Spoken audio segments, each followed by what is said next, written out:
사람들과 대화를 나눌 때 어떤 사람과는 즐겁고 편안하게 이야기할 수 있는 반면 어떤 사람과는 어색하고 불편한 경우가 있습니다.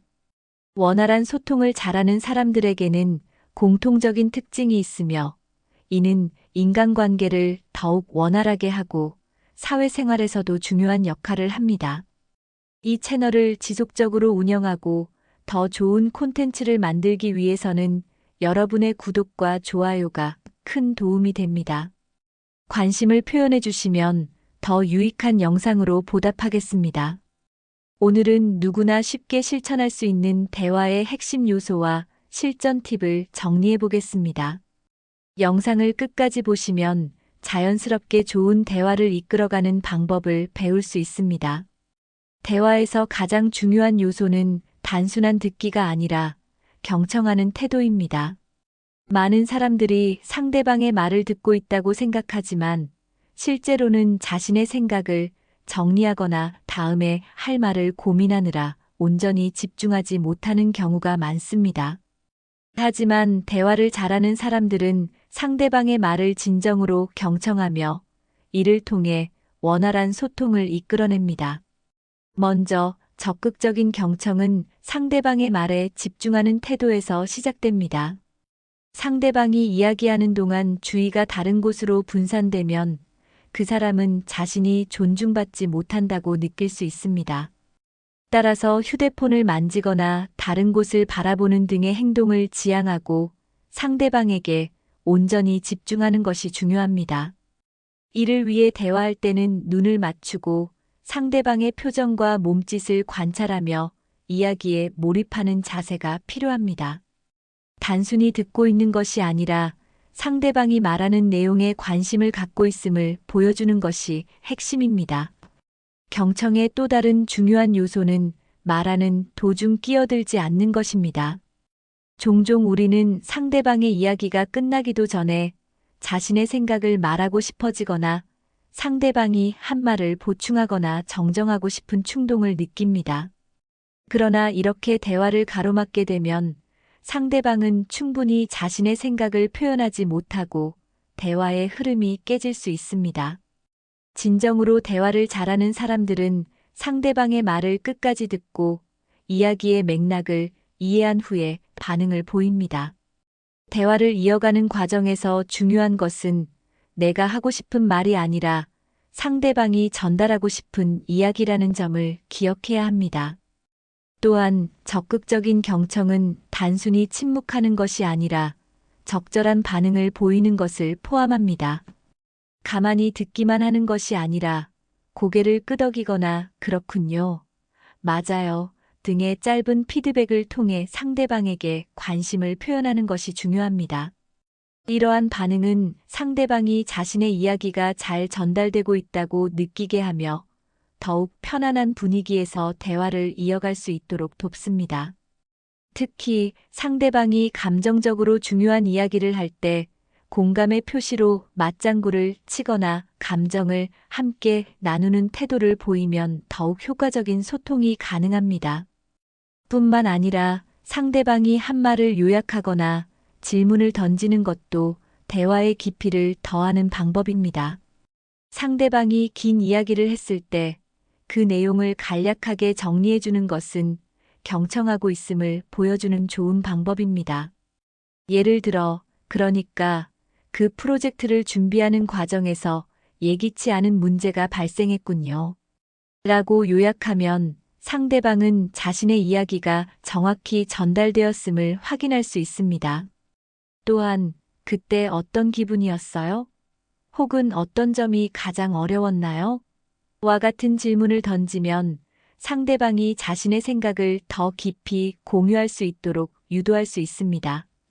이 과정에서 중요한 것은 단순히 질문을 던지는 것이 아니라 상대방이 말한 내용을 바탕으로 의미 있는 질문을 해야 한다는 점입니다. 이러한 적극적인 경청 태도는 단순히 말하는 기술보다 더 중요한 요소입니다. 많은 사람들이 대화를 잘하려면 말을 잘해야 한다고 생각하지만 실제로는 경청을 잘하는 사람이 더 좋은 대화를 만들어갑니다. 상대방의 말을 귀 기울여 듣고 적절한 반응을 보이며 대화를 이어가는 것이야말로 진정한 소통의 기술입니다. 경청하는 태도를 기르는 것은 단순히 기술적인 측면뿐만 아니라 상대방에 대한 존중과 배려를 기반으로 합니다. 대화를 나누는 과정에서 경청을 실천하면 상대방은 자신이 존중받고 있다고 느끼게 되며 자연스럽게 더 많은 이야기를 나누고 싶어 합니다. 결국 대화를 잘하는 사람들은 말을 많이 하는 사람이 아니라 상대방의 이야기를 잘 들어주는 사람이라는 점을 기억해야 합니다. 대화를 단순한 정보 교환의 과정으로만 생각하는 경우가 많지만 실질적으로 좋은 대화는 감정적인 교류가 수반될 때 더욱 깊이 있는 소통이 이루어집니다. 상대방이 자신의 감정을 편안하게 표현할 수 있도록 하는 능력은 대화를 잘하는 사람들의 중요한 특징입니다. 이들은 단순히 상대방의 말을 듣는 것이 아니라 그 감정에 초점을 맞춰 적절한 반응을 보이며 자연스럽게 공감을 이끌어냅니다. 대화를 하다 보면 상대방이 자신의 경험이나 감정을 공유하는 순간이 많습니다. 이때 단순히 그랬구나라고 반응하는 것과 많이 힘들었겠어요 라고 감정을 언급하며 반응하는 것에는 큰 차이가 있습니다. 전자는 사실을 받아들이는 것에 그치는 반면 후자는 상대방이 느낀 감정을 함께 나누는 역할을 합니다. 예를 들어 상대방이 어제 회사에서 상사에게 크게 혼났어라고 이야기했을 때 단순히 아, 그랬구나 라고 반응하는 것보다 정말 속상했겠어요 라고 말하는 것이 더 큰 공감을 표현하는 방법입니다. 공감의 핵심은 감정을 먼저 인정하는 것입니다. 많은 사람들이 누군가가 고민을 이야기할 때 곧바로 해결책을 제시하려는 경향이 있습니다. 예를 들어 친구가 요즘 너무 스트레스를 받아요 라고 말했을 때 그럼 여행이라도 다녀오세요 라고 바로 해결책을 제안하는 경우가 많습니다. 그러나 이러한 반응은 상대방이 원하는 것이 아닐 수도 있습니다. 대부분의 경우 사람들은 해결책보다는 자신의 감정을 이해받고 싶어 합니다. 따라서 무슨 일이 있었길래 그렇게 스트레스를 받으셨어요? 라고 질문하거나 많이 지치셨겠군요 라고 감정을 먼저 받아들이는 것이 더 적절한 반응이 될 수 있습니다. 또한 공감을 잘하는 사람들은 상대방의 입장에서 생각하며 그들의 시각을 인정하는 태도를 보입니다. 자신의 경험과 관점에서 판단하는 것이 아니라 상대방이 왜 그런 감정을 느꼈을지 이해하려 노력하는 것이 중요합니다. 예를 들어 누군가 저는 발표하는 게 너무 힘들어요 라고 말했을 때 발표에 익숙한 사람이라면 그게 왜 힘들어요? 라고 반응할 수도 있습니다. 하지만 대화를 잘하는 사람은 사람들 앞에서 이야기하는 것이 부담스럽게 느껴지시는군요 라고 상대방의 감정을 인정하는 태도를 보입니다. 이런 반응은 상대방이 자신의 감정을 존중받고 있다고 느끼게 하며 대화를 더욱 원활하게 이끌어갈 수 있도록 돕습니다. 대화에서 유머는 단순히 웃음을 유발하는 도구가 아니라 긴장을 완화하고 관계를 부드럽게 만드는 중요한 요소입니다. 특히 적절한 유머를 활용하는 사람은 상대방에게 긍정적인 인상을 남기며 더욱 편안한 분위기에서 대화를 이어갈 수 있습니다. 하지만 유머를 효과적으로 활용하기 위해서는 몇 가지 중요한 원칙을 이해하고 실천해야 합니다. 먼저 자기 자신을 가볍게 희화화하는 유머는 대화를 자연스럽고 친근하게 만드는 데 도움이 됩니다. 이는 자신을 낮추면서도 긍정적인 분위기를 조성하는 방법으로 타인을 불편하게 하지 않으면서도 웃음을 유도할 수 있습니다. 예를 들어 누군가 길을 잃었다는 이야기를 할 때 저는 길 찾는 능력이 부족해서 내비게이션도 포기했어요. 라고 말하는 식의 유머는 상대방에게 부담을 주지 않으면서도 재미를 줄 수 있습니다. 이러한 유머는 자기 자신을 가볍게 표현함으로써 상대방이 긴장을 풀고 편안하게 대화를 이어갈 수 있도록 돕습니다. 반면 자기 자신이 아니라 일상적인 경험을 활용한 공감형 유머도 효과적인 대화 전략 중 하나입니다. 누구나 경험할 법한 상황을 유머러스하게 풀어내면 상대방이 공감하며 웃을 수 있습니다. 예를 들어 출근길 지하철이 너무 붐볐다는 이야기를 하면서 오늘 아침에 지하철을 탔는데 사람들이 너무 많아서 가만히 있었는데도 자동으로 내려졌어요. 라고 말하면 비슷한 경험을 한 상대방이 웃으며 공감할 가능성이 높습니다. 이러한 유머는 단순히 웃기기 위한 것이 아니라 서로의 경험을 공유하고 친밀감을 형성하는 데 중요한 역할을 합니다. 하지만 유머를 사용할 때 주의해야 할 점도 있습니다. 특히 상대방이 불편해할 수 있는 유머는 반드시 피해야 합니다. 대표적인 예로 특정한 사람을 조롱하거나 비하하는 유머, 정치 종교와 관련된 유머는 대화 분위기를 해칠 수 있습니다. 예를 들어 상대방의 외모나 능력을 웃음의 소재로 삼는 것은 장난처럼 보일 수 있지만 듣는 사람에게 상처를 줄 가능성이 큽니다.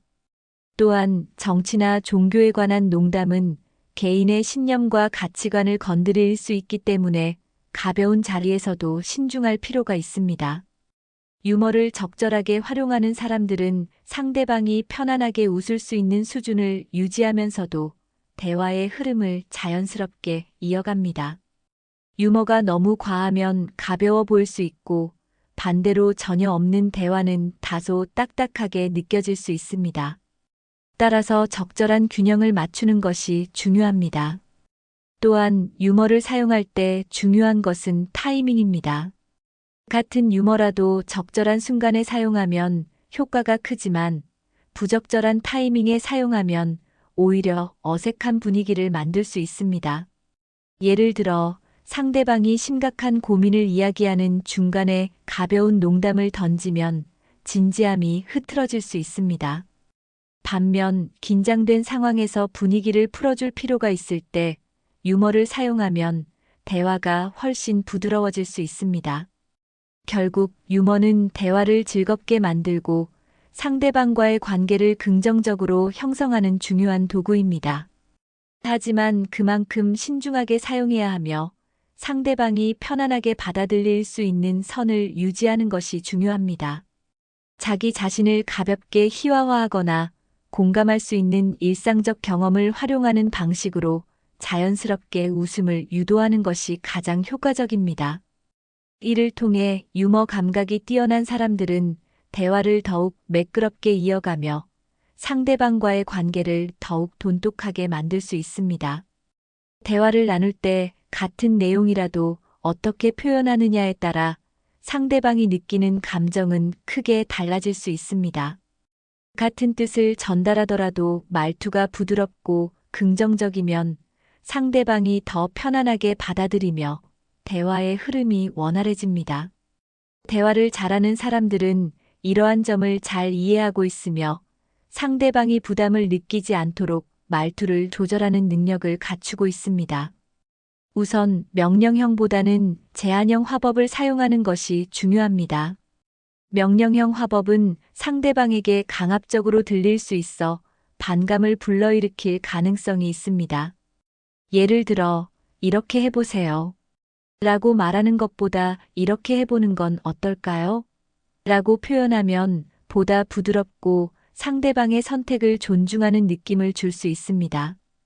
같은 내용을 전달하더라도 표현 방식에 따라 상대방이 느끼는 감정은 크게 달라질 수 있습니다.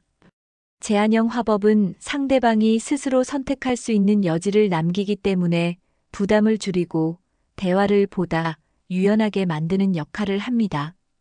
예를 들어 직장 상사가 부하 직원에게 이 일을 오후까지 끝내세요. 라고 말하는 것과 이 일을 오후까지 마무리할 수 있을까요? 라고 말하는 것은 큰 차이가 있습니다. 후자는 상대방에게 의견을 물어보는 방식이기 때문에 보다 협조적인 분위기를 형성하는 데 도움을 줄 수 있습니다. 또한 단정적인 표현 대신 부드러운 표현을 활용하는 것이 대화의 분위기를 더욱 좋게 만듭니다. 단정적인 표현은 상대방에게 강한 인상을 주고 때로는 반발심을 일으킬 수도 있습니다. 예를 들어, 누군가의 의견에 대해 그것은 틀렸어요 라고 말하면 상대방은 자신의 의견이 완전히 부정당했다고 느낄 수 있습니다. 하지만 이 부분은 다르게 생각할 수도 있을 것 같아요 라고 표현하면 보다 열린 태도를 보이면서도 자신의 생각을 전달할 수 있습니다. 부드러운 표현을 사용하면 상대방이 방어적으로 반응하는 것을 방지할 수 있으며 대화가 더 깊이 있게 이어질 가능성이 높아집니다. 특히 의견이 충돌하는 상황에서는 단정적인 표현보다 완곡한 표현을 활용하는 것이 중요합니다. 예를 들어, 이 방법은 잘못됐어요 라고 말하는 대신 이 방법보다는 이런 방식이 더 효과적일 수도 있을 것 같아요 라고 하면 상대방이 더 수용적으로 받아들일 가능성이 높아집니다. 이와 함께 긍정적인 언어를 선택하여 상대방에게 편안함을 주는 것도 중요한 요소입니다. 부정적인 표현보다는 긍정적인 표현을 활용하면 대화의 분위기가 훨씬 밝아지고 상대방도 기분 좋게 대화에 참여할 수 있습니다. 예를 들어, 이건 너무 어려워서 못하겠어요 라고 말하는 것보다 조금 어렵지만 해볼 만한 가치가 있을 것 같아요 라고 표현하면 보다 긍정적인 분위기가 형성됩니다. 또한 부정적인 피드백을 줄 때도 긍정적인 요소를 함께 언급하는 것이 효과적입니다. 예를 들어, 이 보고서는 많이 부족하네요 라고 말하는 것보다 이 부분은 정말 잘 정리되었는데 여기에 추가적인 내용이 들어가면 더 완벽할 것 같아요 라고 표현하면 상대방이 더 수용적으로 받아들일 수 있습니다. 이처럼 긍정적이고 부드러운 말투를 사용하면 상대방이 대화에 편안하게 몰입할 수 있으며 관계도 보다 원만하게 유지될 수 있습니다. 부드러운 말투는 상대방을 존중하는 태도에서 비롯되며 이를 실천하는 사람들은 자연스럽게 대화의 흐름을 부드럽게 만들고 상대방이 편안함을 느낄 수 있도록 돕습니다. 결과적으로 긍정적이고 부드러운 말투를 사용하는 것은 단순한 대화 기술이 아니라 상대방과의 관계를 원활하게 유지하는 중요한 요소입니다. 말하는 방식 하나만으로도 상대방이 받는 인상이 달라지고 대화의 질이 향상될 수 있습니다. 이를 실천하면 더욱 매끄럽고 조화로운 커뮤니케이션이 가능해질 것입니다. 대화를 잘하는 사람들의 공통된 특징 중 하나는 자기 중심적인 이야기를 하기보다는 상대방이 더욱 편안하게 말할 수 있도록 배려하는 태도를 갖추고 있다는 점입니다. 많은 사람들이 대화를 할 때 자신의 이야기나 경험을 강조하려는 경향이 있지만 진정한 대화의 달인은 상대방이 주인공이 될 수 있도록 유도합니다. 이를 위해 상대방의 장점을 발견하여 칭찬하고 상대방의 관심사에 맞춰 질문을 던지며 상대방이 주체적으로 대화를 이끌어 나갈 수 있는 환경을 만들어주는 것이 중요합니다. 우선 상대방의 장점을 발견하고 자연스럽게 칭찬하는 것이 중요한 요소입니다. 칭찬은 단순한 아부가 아니라 상대방이 자신의 가치를 인정받고 있다는 느낌을 받을 수 있도록 해주는 강력한 소통 도구입니다. 그러나 효과적인 칭찬을 하기 위해서는 진정성이 있어야 하며 단순히 듣기 좋은 말을 하는 것이 아니라 상대방의 특징이나 노력에 대해 구체적으로 언급하는 것이 필요합니다. 예를 들어, 누군가 발표를 마쳤을 때 단순히 잘하셨습니다 라고 말하는 것보다는 발표 내용이 정말 논리적이고 설득력이 있었습니다. 특히 사례를 들어서 설명한 부분이 이해하기 쉬웠습니다 라고 말하면 상대방은 자신이 어떤 점에서 잘했는지를 정확히 알 수 있고 진심 어린 칭찬이라고 느끼게 됩니다. 또한 상대방의 노력을 인정하는 칭찬도 효과적입니다. 예를 들어, 이번 프로젝트에서 정말 노력 많이 하셨습니다. 덕분에 좋은 결과가 나온 것 같습니다 라고 하면 상대방은 자신의 노력이 가치 있게 평가받고 있다고 생각하게 됩니다. 칭찬을 할 때는 상대방이 부담스럽지 않도록 자연스럽게 전달하는 것이 중요하며, 과장된 표현이나 형식적인 칭찬은 오히려 역효과를 낼 수 있습니다. 두 번째로, 상대방의 관심사에 맞춰 질문을 던지는 것도 상대방이 돋보이도록 만드는 중요한 방법입니다. 대화를 할 때 상대방이 흥미를 갖고 있는 주제에 대해 질문하면 자연스럽게 이야기가 이어지며 상대방도 더욱 편안하게 자신의 의견을 펼칠 수 있습니다. 예를 들어, 상대방이 최근 새로운 취미를 시작했다면 단순히 "그렇군요" 라고 반응하는 것이 아니라 "그 취미를 시작하게 된 계기가 무엇인가요? 어떤 점이 가장 재미있으셨나요?" 같은 질문을 던지면 상대방은 더욱 적극적으로 이야기할 수 있습니다. 이런 방식의 질문은 단순한 대화 이상의 의미를 가지며 상대방이 존중받고 있다고 느끼게 만듭니다. 또한 상대방이 경험한 성취나 성과에 대해 관심을 보이고 질문하는 것도 좋은 방법입니다. 예를 들어, "이번에 발표하신 연구 결과가 정말 흥미롭던데 준비 과정에서 가장 어려웠던 점은 무엇이었나요?" 같은 질문을 하면 상대방이 자신의 경험을 이야기하는데 더욱 몰입할 수 있습니다. 이렇게 하면 상대방은 자신의 이야기가 가치 있다고 느끼고 대화의 흐름이 더욱 풍부해집니다. 세 번째로, 상대방이 주인공이 되는 대화를 만들어가는 것이 필요합니다. 많은 사람들이 대화를 할 때 무의식적으로 자신의 이야기로 화제를 전환하는 경향이 있습니다. 그러나 대화를 잘하는 사람들은 상대방이 더욱 많은 이야기를 할 수 있도록 돕습니다. 예를 들어, 상대방이 여행을 다녀온 이야기를 할 때 "저도 예전에 비슷한 곳을 갔었는데" 라고 하면서 자신의 경험을 이야기하는 것이 아니라 "그곳에서 가장 기억에 남는 순간은 무엇이었나요?